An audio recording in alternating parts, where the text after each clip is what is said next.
Sosok Dr. Pratita Amanda Aryani. Dokter Undip viral namanya dikaitkan dengan kematian Dr. Aulia. Dr. Pratita Amanda Aryani adalah dokter muda di Universitas Diponegoro, Undip, yang bertugas di RSUD Karyadi Semarang. Ia ditetapkan menjadi dokter muda pada 13 April 2020, setelah mengenyam pendidikan di Universitas Yarsi. Dari berbagai pemberitaan menyebutkan, bahwa Dr. Pratita Amanda Aryani sempat mengikuti pengembangan profesi bedah berkelanjutan, P2B2, ke-20 yang diselenggarakan oleh Persatuan Ahli Bedah Indonesia, PABI, di Kota Makassar tahun 2023 lalu. Beberapa hari terakhir, nama Dr. Pratita Amanda Aryani trending di Twitter atau X. Ia disebut terlibat melakukan perundungan terhadap Dr. Aulia Risma Lestari. Ia disebut sebagai senior korban.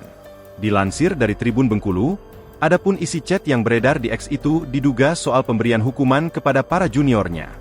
Setelah dituding sebagai biang kerok di rumah sakit tersebut, dirinya pun buka suara melalui Instagramnya Titaam. Dirinya pun mengaku geram terhadap warganet yang kian lama memperkeruh isu perundungan dokter.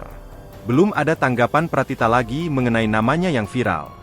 Download Tribun X sekarang, menghadirkan lokal menjadi Indonesia.